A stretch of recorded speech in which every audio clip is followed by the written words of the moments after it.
The other one we've got inside the crop data menu is the quantimeter. So this one here, like quantimeter in the past, it does need some sort of calibration, etc.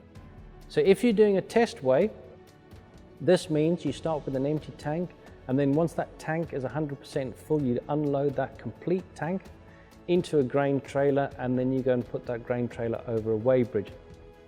For the test weigh here, I can turn it on and turn it off, and what that means is when the machine here will weigh its own material, and then when I've finished and I've unloaded that full grain tank into the trailer, I can then enter in the results in here. As my machine's not running, I can't do anything with it yet. And that tonnage there is the difference between the two, and also it will then calibrate itself. So there'll be a calibration factor that comes in here. This crop specific weight here, this is your hectolitre weight. So this is that little tube underneath the seat that can go to the grain store. You can measure out X amount of grain. You can even do it on the machine if you want. And that weight there is what you put in here. So as the machine combines it, it needs to know the bushel weight or hectolitre weight, and that's what you can do in here. You don't have to go into this menu to find that, because you can go straight in here, click on there, and there's your bushel weight just there. Just go straight in, and like I said before, you know a weight, so you can double tap the screen, just press escape there and go 750, there we go, and press the enter button. It's 750, that is your hectolitre weight.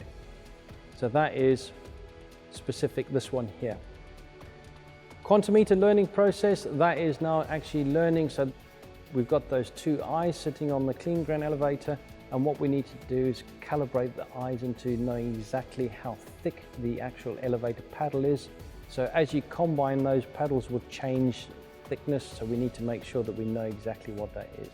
The other one here for moisture measuring, what you might find is you want the grain moisture or your storage moisture. So this is the storage moisture, this is the moisture you're going to have in the grain store once you go to sell it, and the combine will then calculate what the setting will be for that. Otherwise, if you're not using it here, what the moisture is on the machine, and then you go and measure it in the grain store, what the measurement of the grain store is, and then here you can set in what the difference is between the two to give you a percentage difference.